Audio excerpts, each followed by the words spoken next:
เวลานี้เป็นเวลาภาคปฏิบัติวันที่7เวลาบ่ายโมงถึงบ่าย3โมงในระยะเดินทางเข้าสู่พระนิพพาน2 ชั่วโมงเป็นวันที่7เดือนกุมภาพันธ์ปีพุทธศักราช2568ในคอร์สปฏิบัติธรรมอนัตตาวิปัสสนาครั้งที่13ที่วัดอนัตตาวิปัสสนากรรมฐานหนองเขียวตำบลว่านโรมอำเภอท่าขี้เหล็กจังหวัดเชียงตุงด้านฉานตะวันออกนี่ก็เราจะได้มาบรรยายธรรมะในภาคปฏิบัติธรรมก็เป็นวิธีที่จะเดินทางเข้าสู่พระนิพพานเพื่อที่จะหาทางหลุดพ้นหรือหาทางพ้นทุกข์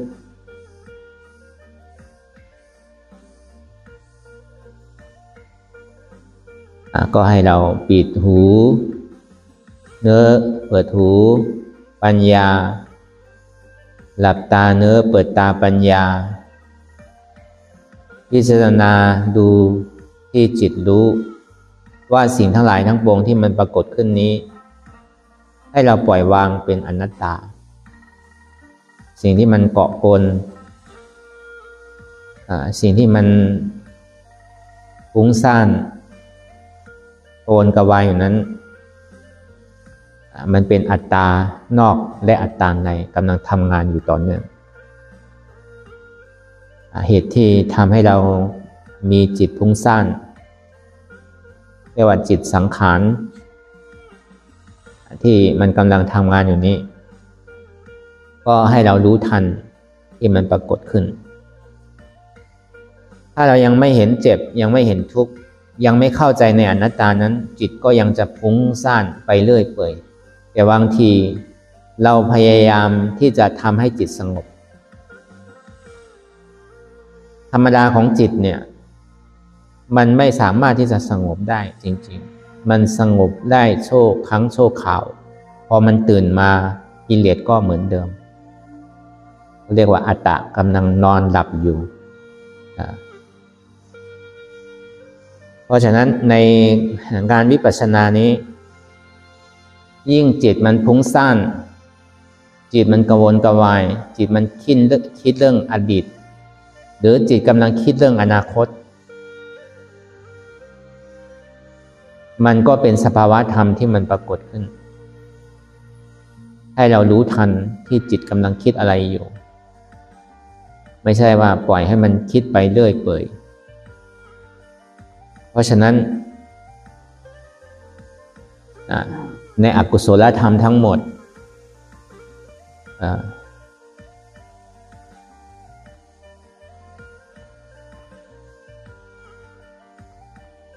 จิตอกุศล3ดวง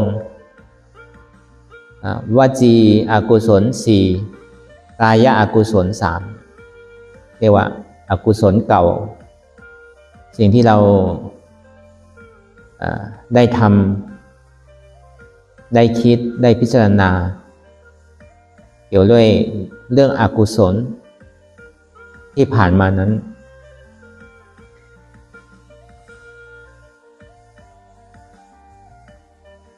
ก็อย่าเอามาคิดอย่าเอามาพูดแล้วก็อย่าเอามาทำจิตอกุศล1คือความโลภความอยากได้จิตที่อยากได้2จิตที่ไม่พอใจจิตที่เป็นโทสะหรือ3จิตที่เป็นมิจฉาทิฏฐิคือความเห็นผิดเห็นว่าทำดีได้ดีไม่มีทำชั่วได้ชั่วไม่มีเขาเรียกว่าไม่เชื่อเรื่องบุญหรือเรื่องกุศลหรือเรื่องอกุศลอันนี้มันเป็นจิตทุจริตหรืออกุศลจิตมีอยู่3ดวงไม่ว่าจะเป็นเรื่องเก่าที่เราเคยคิด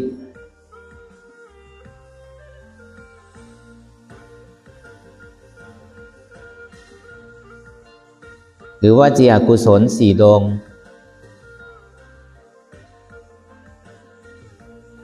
คือ 1. การพูดเท็จพูดโกหก 2. คือการยุยง 3.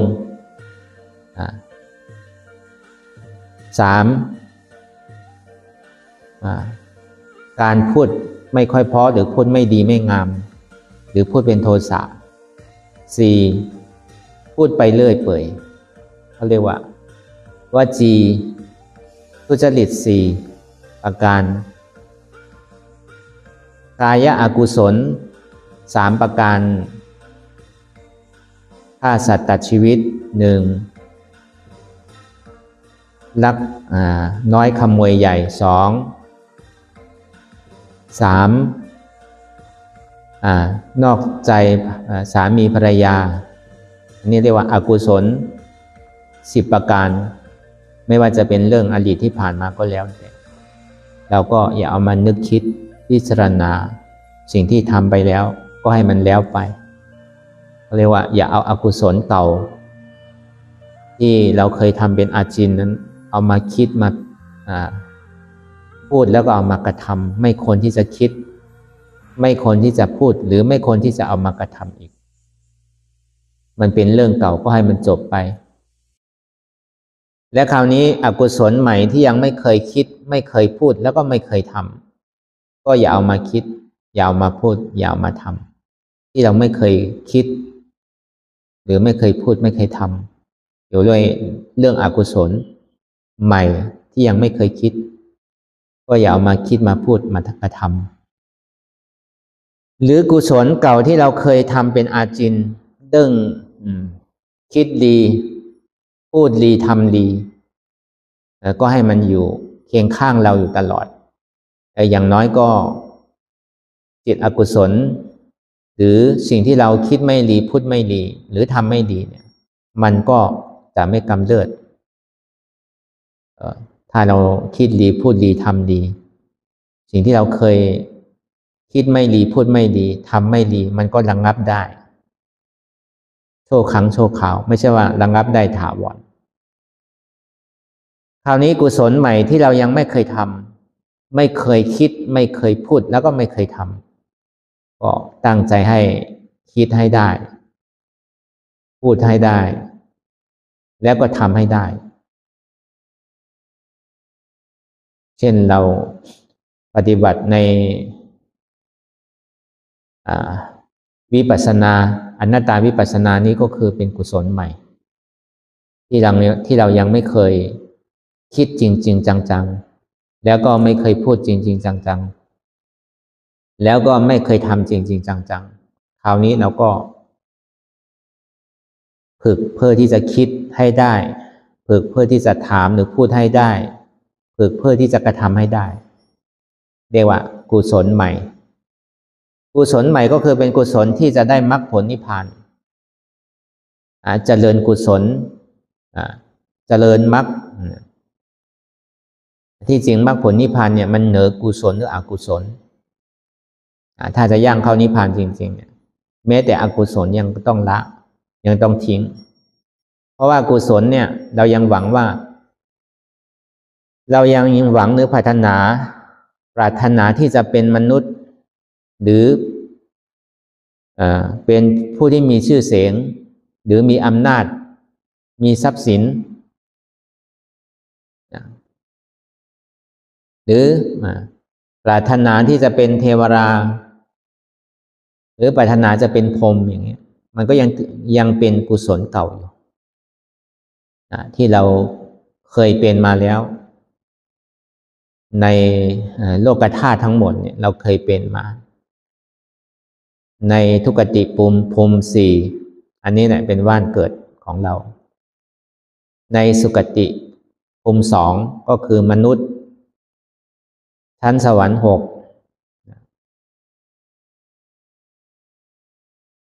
แล้วก็อสุขมัดดุขะภูมิก็คือภูมิของภูมิของพรหมตั้งแต่รูปพรหมอรูปพรหม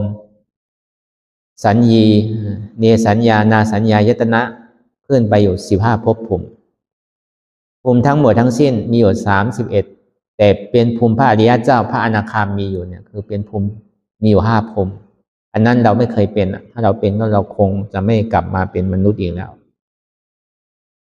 ใน26ภพภูมิเนี่ยเราเคยเกิดเคยตายเคยเป็นมาทั้งทุกภูมินั่นแหละเพราะฉะนั้น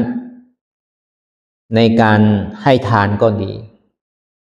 ในการถือศีลก็ดีในการที่ทำสมถะทำให้จิตสงบเห็นนิมิตเกิดขึ้นมาก็ดีอันนี้มันเป็นเส้นทางที่จะวนอยู่ใน26ภพภูมิถ้าทำอกุศลก็ลงข้างล่างถ้าทำกุศลก็เป็นมนุษย์ทำศีลสมถะพรหมวิหาร4อย่างเงี้ยก็ทำให้เอิ้นอยู่ถึงชั้นสวรรค์ชั้นพรหม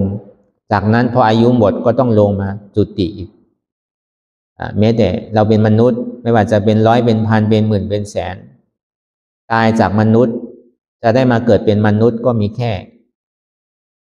1ในล้านนอกจากนั้นก็ต้องกลับไปอยู่อบายภูมิทั้ง4ทั้งหมด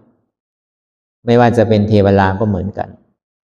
ไม่สามารถที่จะเลิกเกิดได้เทวดาก็นอกจากว่าเป็นพระโพธิสัตว์ที่ต้องการมาบำเพ็ญบารมีส่วนใหญ่พระโพธิสัตว์เนี่ยก็จะอยู่ในชั้นดุสิตเพื่อที่จะมาบำเพ็ญเป็นพระปัจเจกพุทธเจ้าหรือจะบำเพ็ญเป็นพระพุทธเจ้าพระโพธิสัตว์หรือจะบำเพ็ญเป็นพระอรหันต์อย่างนี้ก็สามารถที่จะเลิกมาเกิดที่มนุษย์ได้เพราะว่าถ้าถึงบารมีครบถ้วนมันก็ต้องมาเกิดที่เมืองมนุษย์แล้วก็มาบำเพ็ญจนบรรลุมรรคผลนิพพานอย่างเช่นพระปัจเจกพุทธเจ้าเนี่ยก็ต้องสร้างบารมีอยู่2อสังไขย100,000 กับอย่างเช่นพระมหาอัครสาวกก็คือต้องสร้างบารมีอยู่1อสังไขยกับ100,000 กับอย่างเช่นพระมหาสาวกเนี่ยก็ต้องสร้างบารมีอยู่100,000 อสังไขยอันนี้ก็ต้องเป็นผู้มีบารมีก็เลยบอกว่า1ในล้านที่สามารถที่จะเลือกมาเกิดในมนุษย์ได้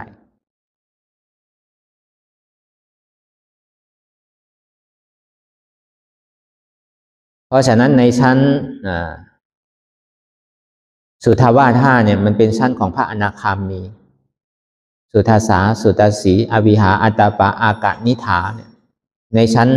พรหม5ชั้นเนี่ยถ้าเป็นพระอนาคามีเนี่ยก็ต้องไปจุติที่ชั้นสุทาวาสทั้ง5แล้วก็พอตายแล้วก็เอานิพพานที่นั่นเป็นพระอรหันต์แล้วก็เอานิพพานเพราะฉะนั้นสิ่งที่เรากำลังมาทำอยู่นี้ก็คือทำกุศลใหม่ให้เกิด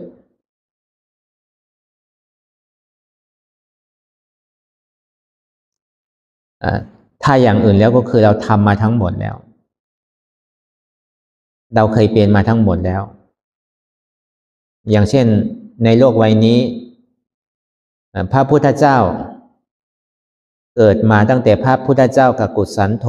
โกนาคามานะกัสสปะพระพุทธเจ้าโกรมก็คือ4พระพุทธเจ้า4พระองค์แล้วอีกข้างหน้าถ้าศาสนาพระพุทธโกรมหมดสิ้นไปแล้วมันก็จะถึงในยุคกรียุคอายุคนเนี่ยจะลดลงจนถึง10พออายุคนถึง10เนี่ยไม่รู้เป็นพ่อเป็นแม่ก็เหมือนคล้ายๆเหมือนสัตว์จะทำอะไรจะฆ่าจะพันจะแกงอะไรก็ทำไปเรื่อยเปื่อยในระยะ7 วันคราวนี้คนก็จะตายทั้งหมดจากนั้นมนุษย์ก็ถึงกลับมาถือศีลทำความดีอีกจากนั้นอายุก็100 ปีจะขึ้นไปอีก1 ปี 1 ปีจนถึงเป็นกับพอคราวนี้ก็ลดลงมาอีกในสังไขยกับนั้นลดลงมา100 ปีก็ลดลงมาจนถึง80,000 ปีพอ80,000 ปีแล้วพระศรีอริยเมตไตรเนี่ยถึงจะลงมาจุติไม่ใช่ว่า นอกจากศาสนาพุทธเจ้าโกรมแล้วก็พระอริยเมตไตรเนี่ยจะมาโดงมาจุติไม่ใช่จากนั้นพอหมดจากพระพุทธเจ้าโกรมเสร็จเรียบร้อยจากนั้นไม่มีแล้วศาสนาพุทธคราวนั้นเนี่ยถึงจะมีพระปัจเจกพุทธเจ้าโดงมาจุติบางทีก็มาจุติ5 องค์บ้าง7 องค์บ้าง10 องค์บ้าง30บ้างเป็นร้อยบ้างเพราะพระพุทธเจ้าปัจเจกพุทธเจ้าเนี่ยสามารถที่จะมาบำเพ็ญแล้วก็วันรู้ด้วยตัวเองแล้วก็ไม่สามารถที่จะสั่งสอนเหมือนพระพุทธเจ้าหรือพระอรหันต์ได้จากนั้นพอหมดเสร็จเรียบร้อยอย่างที่บอกพระศรีอริยเมตไตรในอายุคนเรามี80,000ท่านก็จะได้ลงมาจุติแล้วก็มาบรรลุมรรคผลนิพพานเสร็จเรียบร้อยพอคราวนี้ศาสนาพระศรีอริยเมตไตรหมดสิ้นไปแล้วคราวนี้พระปัจเจกพุทธเจ้าอย่างเช่นพระเทวทัตหรือพระเจ้าอาชาติศัตรูเนี่ยก็จะขึ้นมาเพราะเขายังตกอยู่ที่มหาอเวจีอยู่กำลังตกนรกอยู่คราวนั้นพอหมดจากศาสนาพระพุทธเจ้าศรีอริยเมตไตรก็คือพระปัจเจกพุทธเจ้าที่บำเพ็ญบารมีมาครบถ้วนแล้วอย่างเช่นพระเทวทัตท่านก็ได้บำเพ็ญเพื่อที่จะเป็นพระพุทธเจ้าองค์หนึ่งแต่ไม่สามารถที่จะเป็นไปได้เพราะว่าได้กระทำอนันตริยกรรมจากนั้นนอกจากว่าต้องเป็นปัจเจกพุทธเจ้าอย่างเดียวพระเทวทัตก็จะลงขึ้นมาแล้วก็มาบรรลุได้มรรคผลนิพพานเป็นพระปัจเจกพุทธเจ้าแล้วก็พระเจ้าอาชาติศัตรูก็เหมือนกันจากนั้นเสร็จในโลกวัยนี้ในจักรวาลนี้ไม่ว่าจะเป็นในมนุษย์หรือไม่ว่าจะเป็นอบายภูมิทั้ง4ตั้งแต่สวรรค์ตั้งแต่1 ชั้นจนถึงสวรรค์7 ชั้นแล้วก็เอาตั้งแต่ปัทมาตั้งแต่พรหมปฐมพรหมทุติยพรหมตติยพรหมขึ้นไปคราวนี้ไฟจะล้างโลกเนี่ยนะอย่างที่เราเคยฟังว่าถ้าเป็นอย่างนี้ไฟต้องล้างโลกนะเนี่ยมันไม่ใช่ว่าจะล้างได้ง่ายๆถ้าหมดจากพระพุทธเจ้าทั้งพระองค์5 พระองค์ก่อนคราวนี้ไฟจะล้างโลกเนี่ยมันก็จะมีเท้ามหาพรหมแล้วก็เอาดอกไม้แล้วก็นุ่งเครื่องสีแดงแล้วก็มาประกาศให้ในชุมพุทธิวิปในโลกทั้งหมดไม่ว่าจะเป็นเมืองเทวราหรือไม่ว่าจะเป็นมนุษย์หรืออบายภูมิทั้ง4ก็มาเตือนสัตว์โลกว่าอีก100,000 ปีเนี่ยไฟจะล้างโลกคนจะอยู่ในศีลในธรรมคนที่ไม่มีศีลมีธรรมก็ต้องฝึกให้มีศีลมีธรรมคนที่มีศีลอยู่แล้วก็ฝึกเจริญสมถะถึงจะได้พ้นไปอยู่ในพรหมโลกแม้แต่ชั้นสวรรค์ก็ยังไม่รอดคราวนี้ไฟจะล้างโลกเนี่ยฝนไม่ตกอยู่ประมาณ7 ปีพอฝนไม่ตก7 ปีเนี่ยต้นไม้ที่เป็นสีเขียวเนี่ยไม่มีแล้วเป็นสีเหลืองไปทั้งหมดคราวนี้พอผ่านพ้นไป7 ปีพระอาทิตย์ก็เกิดอีก1 ดวงพอดวง1ตกดวง1ก็ขึ้นไม่มีแล้วกลางคืนต้นไม้ที่อยู่ทั้งหมดเนี่ยตายทั้งหมดไม่มีต้นไม้ถ้าพระอาทิตย์ออก2 ดวงคราวนี้พอพระอาทิตย์ออก3 ดวงเนี่ยน้ำที่มันเคยไหลตามน้ำดินน้ำดูน้ำอะไรที่ตามไหลตามภูเขาเนี่ยมันก็จะแห้งหมดคราวนี้พอออก4 ดูน้ำที่อยู่น้ำใหญ่ๆที่อยู่หลายๆทิศหลายๆทางเนี่ยก็จะแห้งเหิดพอออก5 ดวงก็คือน้ำมหาสมุทรเนี่ยจะค่อยๆแห้งไปจนไม่มีน้ำพอพระอาทิตย์ออก6 ดวงก็คือในโลกนี้มันจะเป็นควันไปทั้งหมดลุกเป็นควันทั้งหมดพอพระอาทิตย์ออก7 ดวงก็จะลุกเป็นไฟไม่ว่าจะไม่แค่วัน2 วันนับเป็นอสังไขยไม่ใช่ว่าไม่แค่ในโลกมนุษย์เหล่านี้คือไม่ทะลุขึ้นไปบนสวรรค์ตั้งแต่ชั้นจตุมหาราชิกาตาวติงสายามาดุสิตนิมานาติปรินิมิตสาวสาวัตติขึ้นไปจนถึงปฐมะในปฐมถมของพรหมตุติยพรหมขึ้นไหม้ไปถึงตุติยพรหม อ่านั่นเนี่ยคนเราก็ในคราวนั้นเนี่ยไม่มีใครไม่กลัวตายไม่มีใครก็ฝึกดูสมถะแล้วก็ไปถึงชั้นพรหมก็รอดตายกันไปอยู่ชั้นพรหมทั้งหมดก็เลยบอกว่าสิ่งที่เราไม่เคยทำไม่เคยเป็นเนี่ยไม่มีเราเป็นพรหมทั้งหมดแหละเมื่อก่อนที่จะมาในโลกมนุษย์เนี่ยเราก็เคยเป็นพรหมมาทั้งหมดเพราะฉะนั้นในการพึ่งการให้ทานอย่างเดียวก็ไม่พอหรือจำศีลมีศีลอย่างเดียวก็ไม่พอหรือทำสมถะเพื่อที่จะได้รู้จิตหรือเพื่อที่จะห่อเหินวินากาศอย่างเดียวไม่ได้เหมือนพระเทวทัตก็ได้สมถะเหมือนกันได้อภิญญาเหมือนกันพออภิญญาเสริมก็ต้องลงนรกเนี่ยมันไม่เที่ยงถ้ามันเป็นโลกีเนี่ยมันจะทำให้วนอยู่ก็เลยต้องมาทำโลกุตระเนี่ยมันเป็นผู้ที่ก้าวไปข้างหน้าไม่กลับถอยหลังก็ฝึกที่จะเป็นพระอริยบุคคลอันนี้ก็เรามาทำกุศลใหม่ให้ถึงพร้อมสิ่งที่เราควรจะทำอย่างยิ่งก็คือเราก็ต้องปฏิบัติพิจารณาดูในร่างกายของเรานี้เราเป็นชาวพุทธศาสนาหรือเป็นลูกของพระพุทธเจ้าสิ่งที่พุทธเจ้าสอนนั่นคืออะไร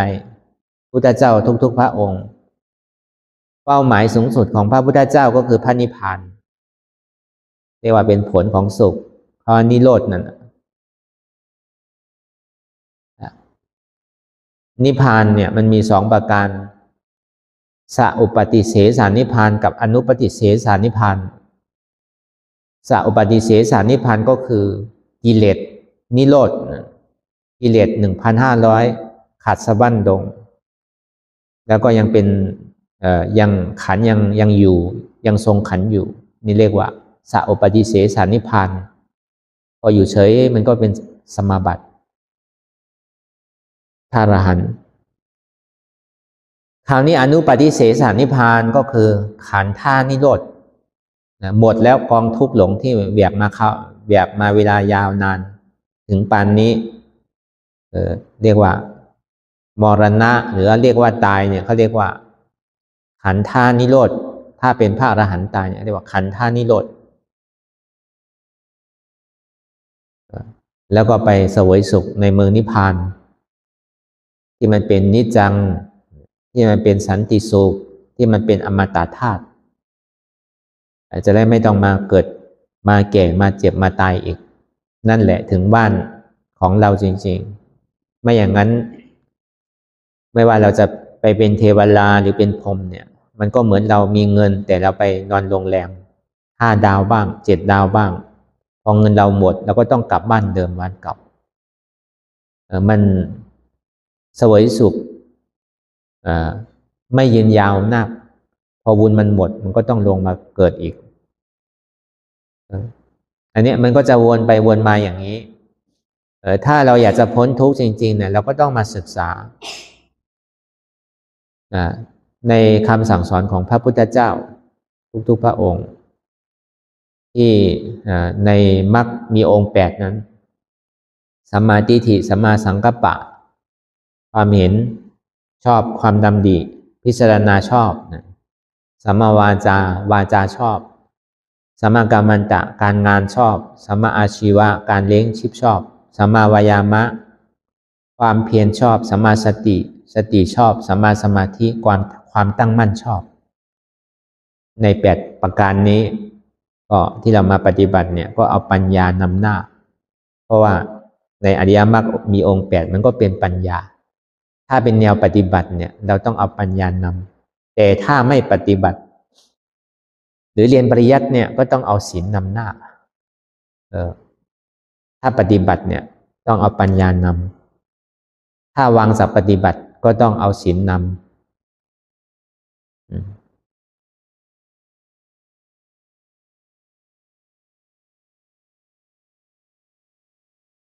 ก็เลยให้ระวังคำพูดคำจาเนี่ยสัมมาวายะสัมมาวาจา พูดสิ่งที่ควรพูดสิ่งที่ไม่ควรพูดไม่ต้องพูดนั่นเรียกว่าสัมมาวาจาเอาตามมีตามเกิดการที่จะพูดเพื่อที่จะได้สิ่งของที่เราต้องการเนี่ยอันนี้มันก็จะทำให้เป็นมิจฉาวาจาเอาตามมีตามเกิดสัมมากัมมันตะการที่เราทำอยู่ก็เหมือนกันการงานที่เราทำอยู่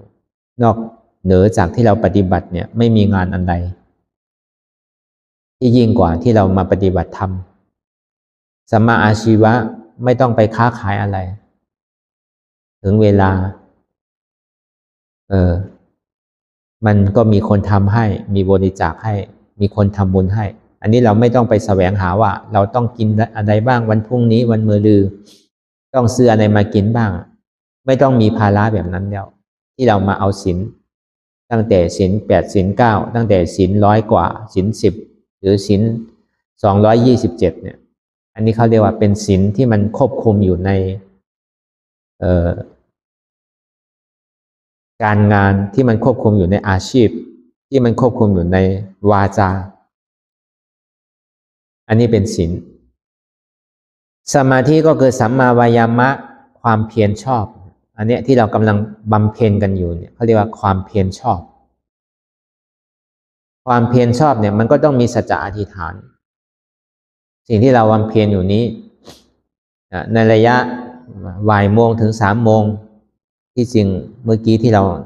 ปฏิบัติกันเนี่ยมันเป็นบ่ายโมงกว่าแล้วบ่ายโมงประมาณบ่ายโมง20ที่เราเริ่มปฏิบัติไม่อย่างนั้นเราจะตกใจว่าทำไมวันนี้มันถึงเกินไปถ้าบ่ายโมง20เนี่ยมันก็ต้องเลยไปประมาณ3 โมง 20ไม่อย่างนั้นเราจะรู้ว่าวันนี้ทำไมนั่งกรรมฐานเนี่ยทำไมมันเกิน2 ชั่วโมงอย่างเงี้ยตอนที่เรานั่งเนี่ยมันเกินอยู่แล้วมันบ่ายโมง20เนี่ยอย่างนั้นก็เราก็ต้องไปยุติที่บ่าย3 โมง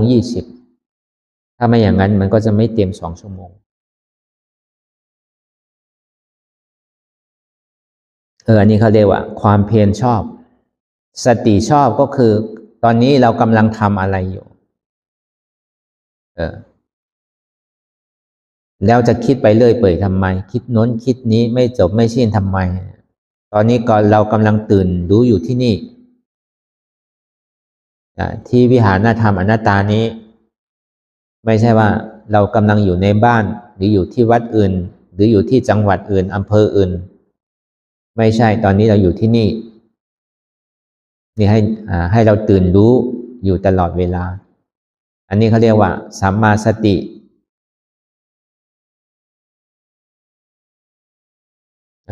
สิ่งที่มันพุ่งไปอยู่เนี่ยเขาเรียกว่ามันไม่ตื่นสิ่งที่มันไม่เห็นอันนั้นก็เรียกว่าไม่ตื่นเขาเรียกว่าเป็นโมหะหรือว่าเรียกว่าบอดหรืออวิชชาหรือความบอดถ้าเราไม่ตื่นเราก็ต้องตื่นอยู่ตลอดสัมมาสมาธิเนี่ยแปลว่าตั้งมั่นจิตก็มั่นกายก็มั่น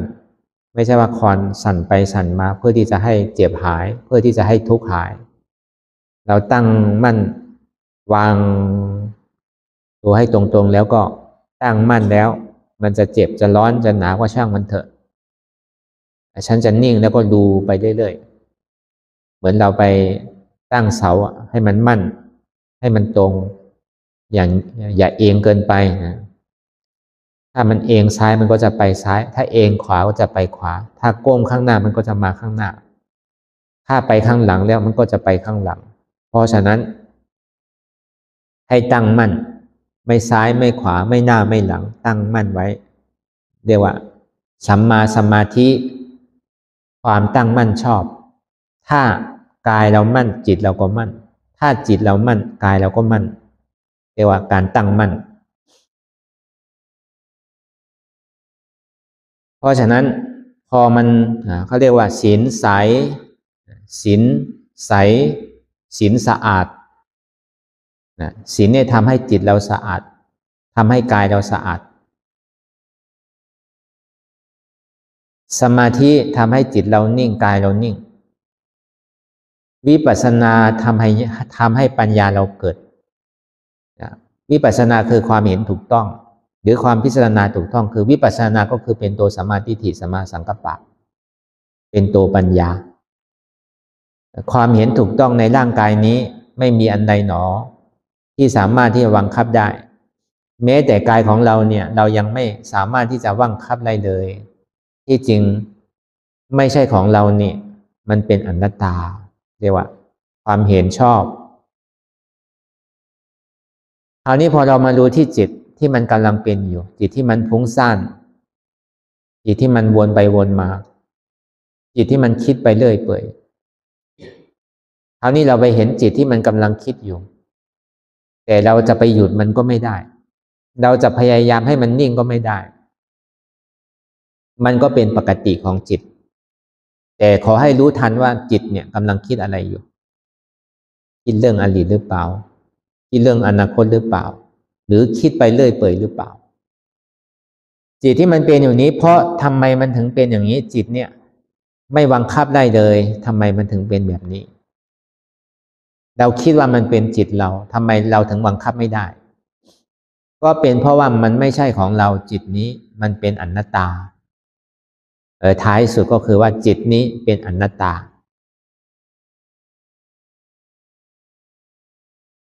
ก็เลยเทคนิคที่ทำให้จิตสามารถรวมได้สามารถที่จะนิ่งได้บ้างเนี่ยก็เลยวิธีการที่เรานั่งเนี่ยได้ผลที่สุด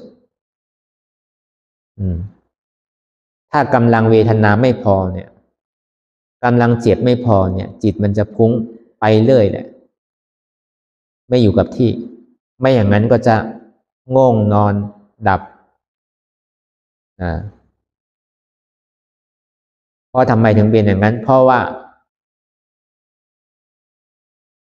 แรงที่จะเผามันไม่พอเวทนาไม่พอเจ็บมันไม่พอมันก็เลยเป็นแบบนั้นคราวนี้พอเราอยากให้จิตมันโดมหรืออยากให้จิตนิ่งการว่าสงบเนี่ยมันสงบไม่ได้หรอกนอกจากว่าทำให้มันนิ่งทำให้มันโดมเนี่ยได้คราวนี้พอมันมารวมเป็นอันหนึ่งแล้วเราวางมันง่ายไม่ต้องแสวงหาหลายที่หลายทางเพราะว่าในขันธ์ห้าเนี่ยมันมารวมทั้งหมดถ้าเจ็บทำงานเวทนาทำงานเนี่ยในขันธ์ห้าเนี่ยมันจะเป็นอนุโลมมยานเรียกว่ามรรคสามัคคีเนี่ยมันจะรวมอยู่ตรงนั้นคราวนี้เราก็วางเป็นอนัตตานี่มันง่ายกว่าแต่ถ้าเราไปวิ่งหามันเนี่ยจิตมันมีหลายดวงเนี่ยเดี๋ยวก็ไปข้างบนเดี๋ยวก็ไปข้างล่างเดี๋ยวก็ไปซ้ายไปขวาไปหน้าไปหลังเนี่ยพอเราตามพอมันหายพอข้างหน้าหายข้างหลังก็เกิดขึ้นอีกแล้วพอข้างซ้ายหายข้างขวาก็เกิดขึ้นอีกแล้วมันเป็นแบบนั้นถ้าเราต้องการแค่ความสงบไม่ได้เราต้องทำให้มันนิ่งให้มันเห็นชัดให้มันโดมให้ได้เพราะว่าสุดท้ายเนี่ยผลมันก็ต้องสงบอยู่ดีถ้ามันเสวยสุขแหละถ้าเหตุของทุกข์มันดับเนี่ยมันก็ต้องสงบมันก็เบาไปทั้งกายทั้งใจอนัตตาสุดยอดทำก็ได้ไข้ก็หายตายก็รอดยอดก็สุดขุดลากคนโกไม่มีขี่ไม่จับลาบไม่ต้องของไม่สะสมชมพระนิพพานเนี่ยถ้าเราเข้าใจอนัตตาก็ลักษณะจะเป็นแบบนั้นอันนี้ว่าด้วยจิตคราวนี้ว่าด้วยเวทนานั่นก็เหมือนกันไม่ว่าจะเป็นทุกข์หรือสุขหรือเฉยมันก็ไม่คงที่อยู่ดีเดี๋ยวมันดีเดี๋ยวมันร้ายเดี๋ยวมันเฉยไม่อยู่เป็นที่เป็นทางเราจะเอาอะไรไปผลักไว้ก็ไม่ได้เราจะหนีมันก็ไม่พ้นเราจะหนีทุกข์ก็ไม่พ้นเราจะติดสุขมันก็ไม่แน่เราจะกลัวทุกข์มันก็ไม่แน่เราจะวางใจเป็นเฉยก็ไม่แน่เพราะฉะนั้นในโลกุตตรธรรมนั้นคือไม่ต้องติดสุข เพราะว่าสุขนั้นมันก็ไม่แน่ไม่ต้องติดทุกข์ไม่ต้องกลัวทุกข์เพราะว่าทุกข์นั้นก็ไม่แน่ไม่ต้องติดเฉยเพราะว่าเฉยนั้นมันก็ไม่แน่ก็เลยไม่มีอะไรแน่นอนนั่นแหละเป็นที่มาของว่าอย่างนั้นก็ปล่อยวางไม่ต้องยึดมั่นถือมั่นปล่อยให้มันเป็นตามธรรมชาติแต่สิ่งสำคัญที่สุดเนี่ยเราก็ต้องมีความเพียรเวลานั่งลงไปแล้วก็ยังไงก็แล้วแต่เป็นอะไรร้ายดียังไงก็เราจะไม่ลงเดินที่กำลังนั่งอยู่นี้เราจะไม่ลงจากรถที่เรากำลังนั่งอยู่นี้เป็นไงก็เป็นกันดงเดินลำเดียวกันแล้วถึงไหนก็ถึงกันต้องขาดต้องกล้าไม่ต้องกลัวให้กล้าถ้าลักษณะเป็นแบบนี้ไปเรื่อยๆอย่างนี้มันก็เจริญไปเรื่อยๆเรียกว่าเจริญมรรคไปเรื่อยๆเป็นผู้ที่จะเจริญไม่เสื่อมเจริญในทางธรรมเจริญในทางโลกุตระเจริญในทางมรรคสิ่งที่เราทนกระแสได้ทนทุกข์ได้ทนเวทนาได้เนี่ยเขาเรียกว่าเจริญมรรคพอเจริญมรรคไปเรื่อยๆอย่างนี้เห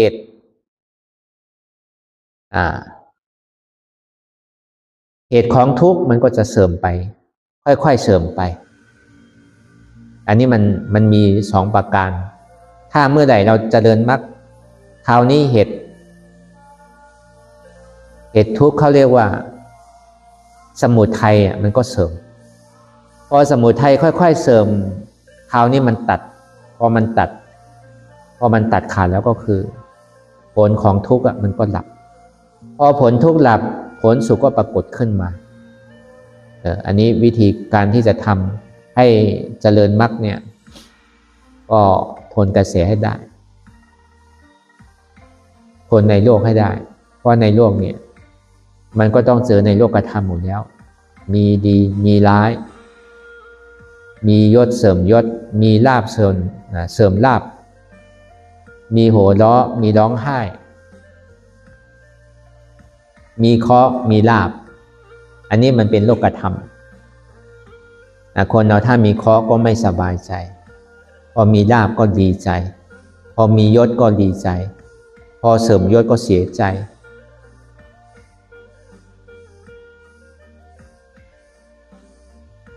เพราะฉะนั้นในการปฏิบัติเนี่ยไม่ว่าจะเป็นเรื่องไหนก็แล้วแต่ไม่ว่าจะมียศหรือไม่มียศไม่ว่าจะมีทุกข์หรือไม่มีทุกข์หรือมีสุขหรือไม่มีสุข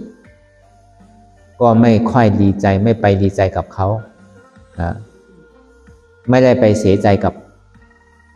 ที่มันเป็นอยู่ถ้าเราฝึกอย่างนี้มันจะเป็นแบบนี้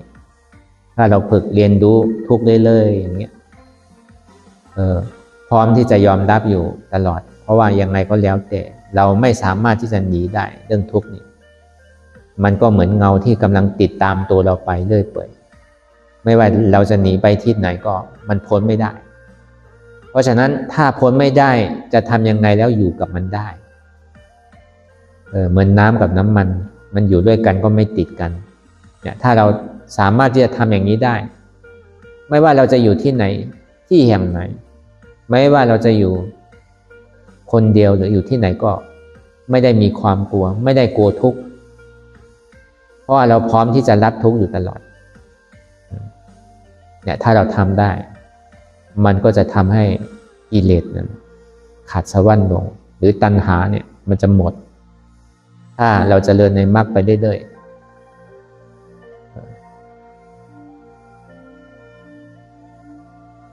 ก็เหตุของสมุทัยก็จะเสื่อมถ้าเราถอยมรรคสมุทัยก็จะเจริญกิเลสก็เจริญพอกิเลสเจริญก็ยุ่งแล้วคราวนี้มันไวกิเลสเนี่ยถ้ามันเจริญเนี่ยมันไม่รู้อะไรแล้วไปแล้วกว่าเราจะทำได้กว่าเราจะเดินได้กว่าเราจะถูกทางเนี่ยไม่ใช่ของง่ายๆแล้วเพราะฉะนั้นก็ขอให้เราเข้าใจว่าสิ่งที่เรามาหาสิ่งที่เรามาเห็นอยู่นี้เรากำลังทำงานของมรรคเพื่อที่จะได้ผล พอทำเหตุมรรคก็คือเหตุสุขพอทำเหตุสุขเรื่อยๆผลสุขก็จะปรากฏขึ้นสุดท้ายนิโรธก็จะเกิดพอเราทำมรรคไปเรื่อยๆเหตุทุกข์ดับผลทุกข์ดับผลสุขเกิดเอาหาอนัตตาเห็นอนัตตาตัดอัตตาถึงที่อมตะ